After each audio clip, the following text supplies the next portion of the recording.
Hey, gun people, let's talk about war. Oh, those warmongering, crazy, conservative, survivalist type. All right, so somebody asked a question the other day, like, how close do I think we are to being in a war? I don't think we're like on the verge. I mean, I've got how close from 1 to 10. I'm not sure we're ever down here at 1. I think we float in this area. Maybe right now we're up in the 8, 9 area. 7, 8, 9, depending on the day, depending on what the news, depending on the conflict, who does what. Am I worried like right now, like, man, we got to get ready for the big one that's coming? No. But somebody asked, you know, kind of what preparations, or should I be building a bunker? Look, sometimes you just got to take the luck of the draw. This is my philosophy. Everybody asks, I live in Texas, and I live in northern Texas. So northern Texas has a lot of tornadoes because we're close to Oklahoma, and Oklahoma has a lot of tornadoes. And they always ask, do I have a shelter? What do I do? And luck of the draw. If a tornado hits me, I'm going to make it or I'm not going to make it. I don't have a shelter. I don't have an underground bunker. If I can get in my car and outrun it, maybe. But you know what? If a tornado hits and it's my time, then I guess it's my time. I've got food, I've got supplies, I've got water. I'm self-sufficient if a tornado took out the infrastructure of my electricity and the other stuff. But am I really worried about a tornado? Well, I know guys that have lived in my area, this area for 18 years. They said they ain't never seen a tornado. There's, you know, since I've been here, there's been a couple that supposedly have touched down within, I don't know, 20 miles, 25 miles of me, but it like blew over an air conditioner or it tore down a cover. And everybody's like, oh, it's a tornado! And they try to use that to sell a bunch of stuff. So, is there a war tomorrow on the horizon? I don't think so.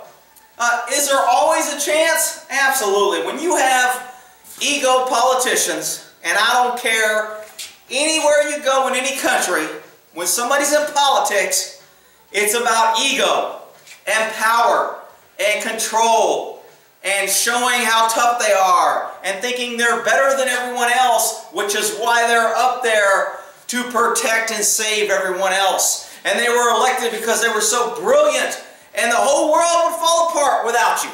So that's how politicians think. They may tell you they don't. If they didn't think that way, they would do it for 1 or 2 terms and get the hell out. And there's a few that do that. But for the most part, when you got politicians involved, you got egos. And when you got egos involved and you got military and you got big egos in the military, those egos are going to be feeding the politician egos. And sometimes it starts, you know, over an accident. You know, a lot of people probably weren't alive. I don't remember when the Cuban Missile Crisis was. I want to say it's 63-ish, just off the top of my head. 62, 63-ish. So I was a baby. I didn't know anything, but man, when we were brought up, that was always the big topic in school, teaching about that, about how close we were to war, how tough JFK was, and how he didn't back down from Russia. And we were on the brink, and you know what? History will describe it. I'm not sure what went down, but like I always say, sooner or later, the 2 biggest bullies in the block are going to fight. So, is Russia a bully or we're a bully? I mean, we've all got our own behaviors, but right now, for us being in a war, should people be like, man, it could happen any day? I don't think we're anywhere near that. Should you be prepared and be thinking? Look, I'm kind of a you know, a prepper, survivalist, kind of, you know, if I watch all the commercials on TV, and if you watch TV, you look at how much you're bombarded with insurance. You need health insurance. You got to have car insurance. You got to have flood insurance. You got to have earthquake insurance. You should get medical insurance on your pet, so you got to have dental insurance. You need this. I mean, we are bombarded where you got to have homeowners and mortgage insurance, and you got everything we do. We're charged insurance, and when the government makes it mandatory, like car insurance, I mean, that's another tax. But we are in a society to where everybody believes You got to be covered for everything. You got to have insurance for everything and anything that go wrong. I mean, they're always sending me crap in my house. Get this home protection plan insurance. Therefore, get an alarm system. Protect your credit. Get insurance against your credit. Buy this monitoring service. I mean, it's just crazy how people think, man, I got a plan for everything. Insurance companies, I mean, life insurance has always been a big scam. And people say, well, I got to take care of my family in case I'm not. When you buy life insurance, in my book, you're planning on dying.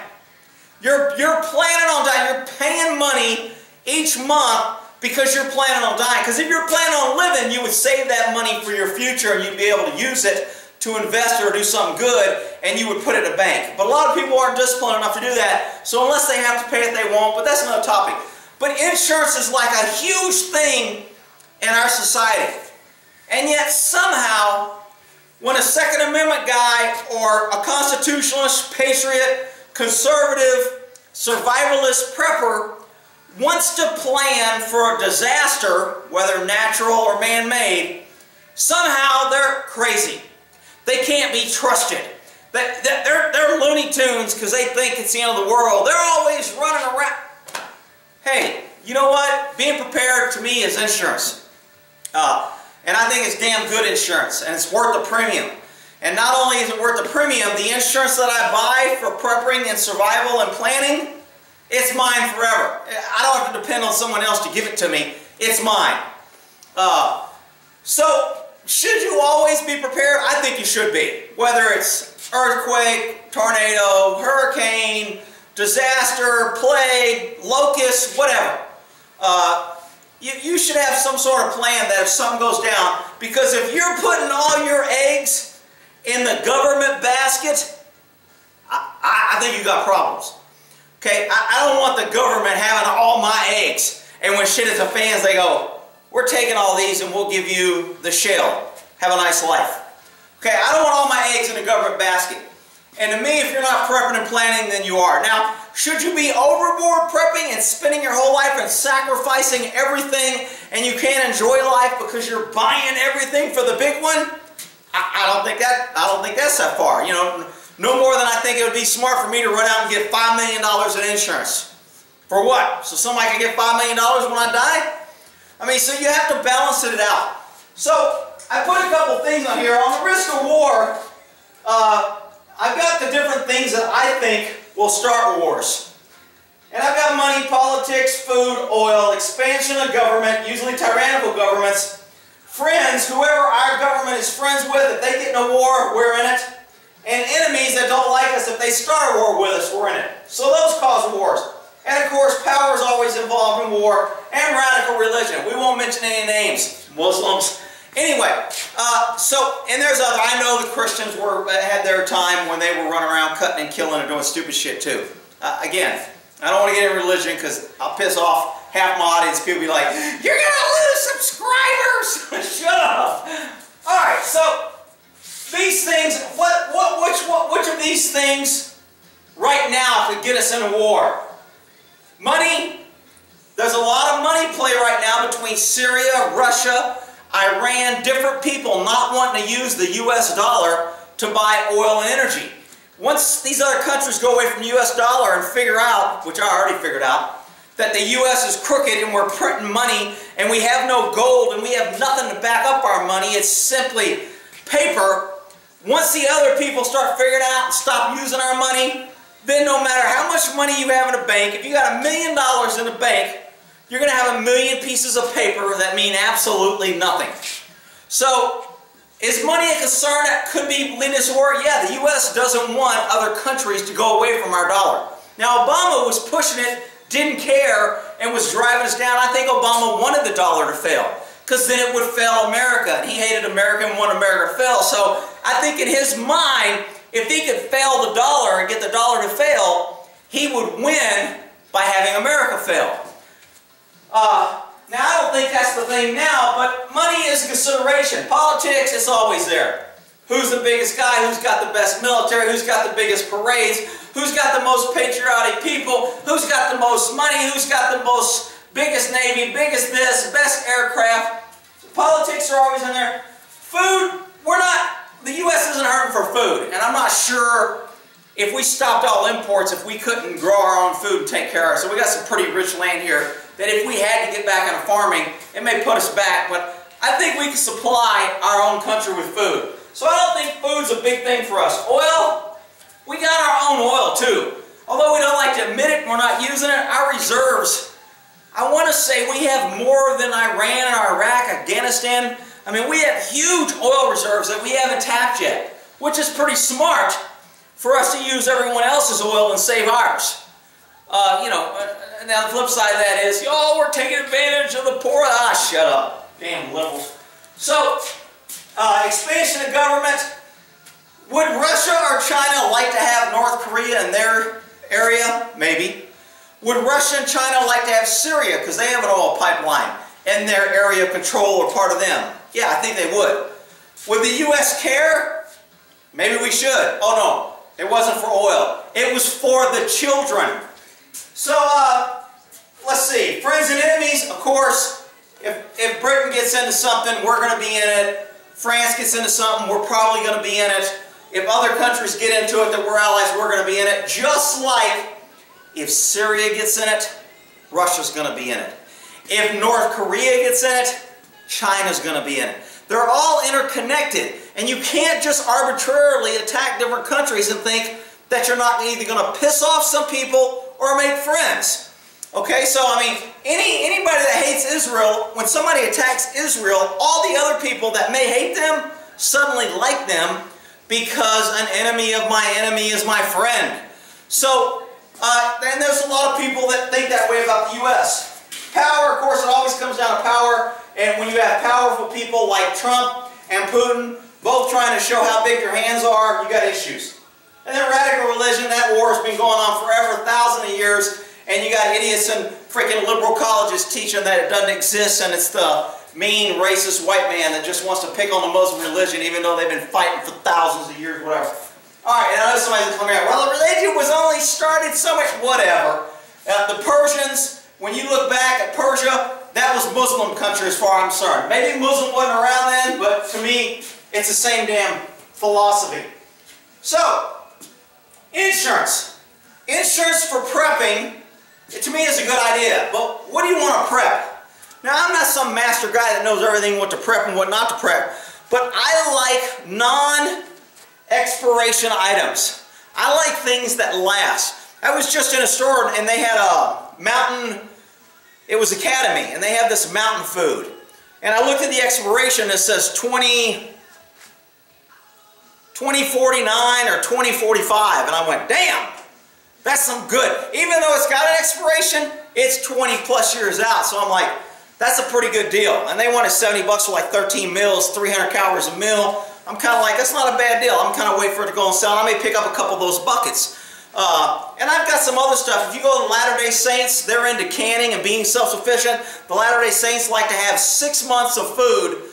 They want all their people in their congregation to have 6 months of food in case something happens, that they would be self-sufficient. That way their religion would grow, they could still produce, they would live, while all the dummy liberals would be running around going, what do we do? 911's down, help! So, Latter-day Saints, because they do all this canning and dried food, that's a good resource. If you have one around you, you can go over there. They will sell you, and they will actually put different things in cans. The one in Dallas, I go to, we buy these big bags of dried carrots, dried apples, beans, whatever, and then they will actually can it for us, put the things in there, and it's good for 20-something years. And it's pretty damn reasonable price. Now, it's dehydrated, you gotta water it, but it's still a pretty good deal. Liquor. I like liquor.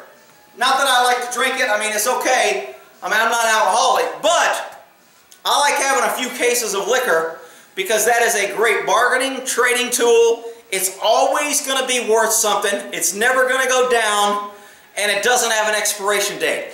And you can use it for more than drinking. You can use it as a sedative. You can use it as an antiseptic for cleaning. You can use it for other things. So liquor, to me, is a great item to stock up on. And no matter what else you need that somebody else is stocking on, you stock up on liquor, it doesn't expire, and if something happens, you've always got something to trade for what you do need. So, I like non-expiration things. Water, I mean, if you keep it in bottles, they say you're supposed to trade it out 2-3 years. There are different things out there on how long you keep water. I mean, I've got a well, so as long as I have power for my well, I'm going to have water. I've got a pond. I've got some, what do they call those, life straws or life sticks. So, I mean, I have purification means so I can drink out of any pond or any waterway. So, are those good? Yeah. Guns and ammo. You can kind of tell I think this one's important. And I know people are going to say, well, you're just a bully. Well, whatever. Those with guns will always take from those without guns. And I don't care if it's government, if it's your neighbor, if it's a fellow gang, if it's an ally. If you don't have a gun and someone else does, they are going to take from you whatever they want. And if you try and stop them, they will take your life with their gun because you don't have a gun. The gun is the ultimate equalizer. It's the most, they call it a freedom stick for a reason. It is the absolute equalizer for freedom to where you can't be shut down. You have an equal chance of surviving. So guns and ammo, no expiration date. If you keep it good, it'll last forever. You can pass it on to someone else. You can always trade it. And in a hard scenario, you can take what you need from someone else. And believe me, I'll be taking from, when I was watching that show, Preppers, they had these liberals out there, I don't believe in guns and we don't have any. And they showed their place and their canning and they got 10 years of food. And I was like, I'm going to that place with my gun when I need something and I'm going to take what I want. And they can sit there and go, we don't believe in guns. Good. You better believe in this one or you'll be leaving here with some of my lead. So guns and ammo, huge. I can't stress that enough. If you have that, you can take, trade, sell, barter, you're good to go. Cash, gold, silver. Cash is one of those things, I mean, I think cash will be good in the first 24 to 72 hours before everyone else figures out something happens. Cash is great. You can go out and buy things you need. Batteries, you can buy gas, you can buy things that's kind of got a year expiration on it that you can keep for a year, but you got cash on hand. People who are waiting and depending on their debit card, they're screwed. Computers will be going down, the banks will start freezing assets. Every time something happens, the banks shut down because they know it's going to be run on money and they go, oh, we don't have all this money because we've been lying to you. When you give us your money, we put it somewhere else and when you want it, we can't give it back. You got to give us notice. You got to give us 3 weeks and that's only 3 weeks when there's not a crisis. There's a crisis, everybody wants their money back, so none of you get it back. I'm not a fan of banks, I don't like banks. So you keep your money in bank, that's up to you. However, gold and silver, you can trade. The value will go up and down. I'm not saying for an investment thing, if it's a great thing, everybody says gold's great. I wish I hadn't sold the gold I had back when it hit 400 bucks an ounce. You know, I bought it for 100 or something an ounce and it went to 400 and I was like, shit, I need to sell this before it goes down. If I had kept it, it'd be worth 1,200 now. But anyway, propane, whether you have a big storage tank or you get your barbecue things, that's going to keep for a long time. I don't know if it's got an expiration or not, but I think it's it keeps a pretty long time. Also get the little green bottles. You see a few around my garage. Those little things, they cost $2 or $3 each. You can have a case or 2 cases of those. In a crisis, you can fire one up, at least have some heat, start a fire, burn something, cook something.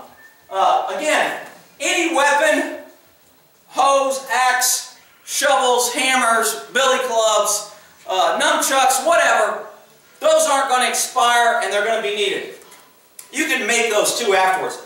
Bleach, I don't think bleach has an expiration. I'm a big bleach guy. I use bleach for all kinds of things.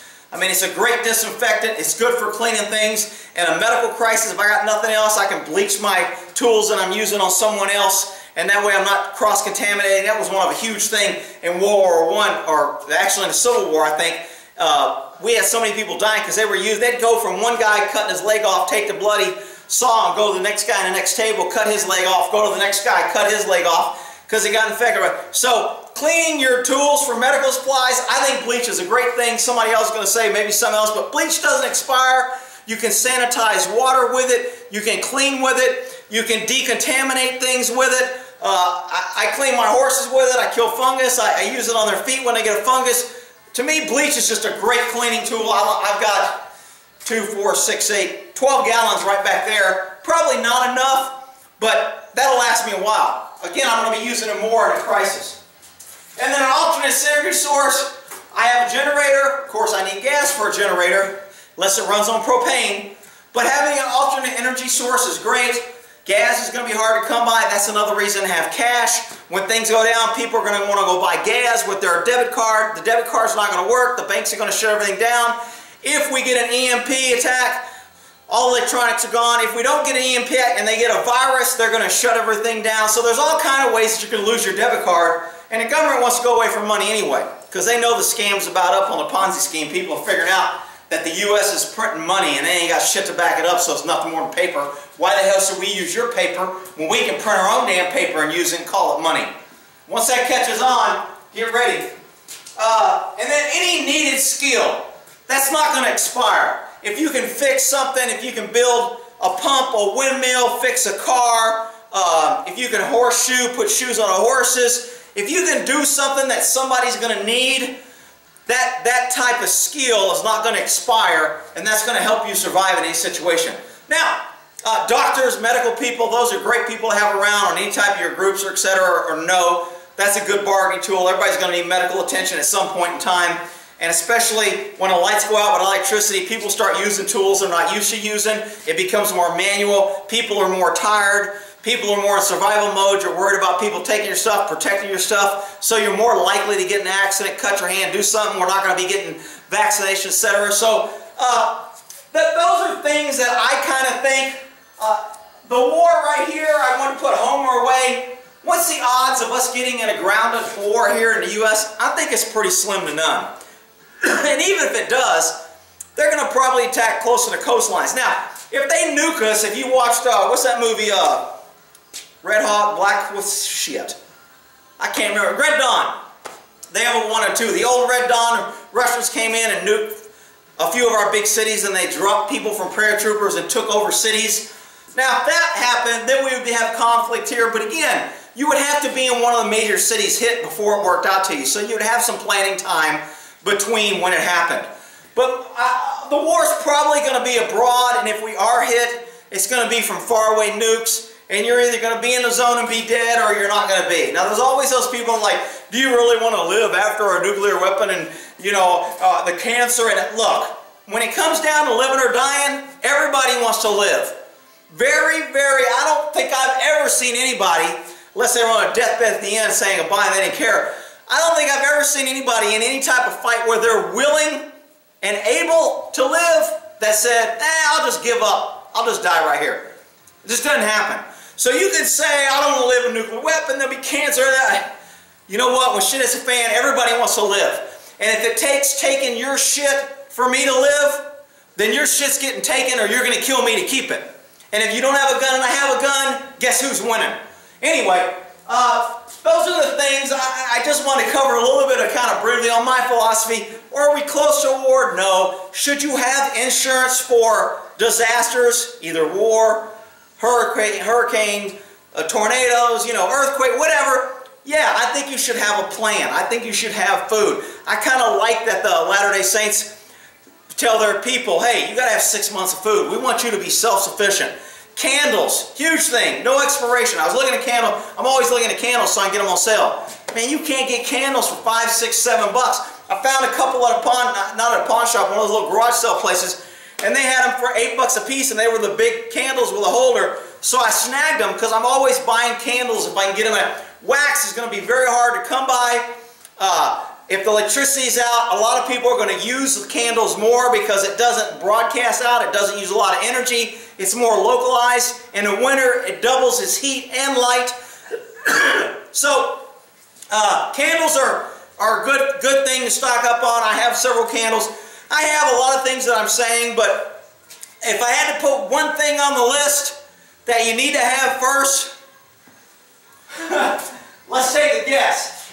Hey, gun people! Okay, and then after that, I mean, you can go up and down, but weapons, liquor, again, things that aren't going to expire, that's going to keep, things that you don't have to rotate. When you start buying things that you have to rotate, if you get off schedule and don't rotate, you're throwing money away. I'm buying something that expired and I can't use it and I got to throw it away. So it's very difficult. I've got a bunch of canned goods in here that I thought I was rotating. I found a whole bunch from like, they got 10 for the expiration on it. I went, shit, These are about 7 years old. So I'm debating on whether to go out and shoot them and spread them all over the pasture, or just toss them or give them to a food bank. But I don't know if they'll serve them or what they do. But they say canned goods will last long past their expiration date, unless it's swollen, leaking, things like that. It's probably still good. To me, 7 years past the expiration dates is past my comfort zone. It becomes target practice at that point. So hopefully that gives you a little idea, kind of different things to think about. Again, I'm not trying to tell you what to do or what's perfect, but just throwing out some things there, and I guess we'll end that there. Sorry, talking about war and the end of the world, but hey, it's not paranoid if it's true. And you know what? I'd rather be paranoid and prepared than a dummy running around looking for the sheep herder saying, what do I do? What do I do? All right, we'll end that there.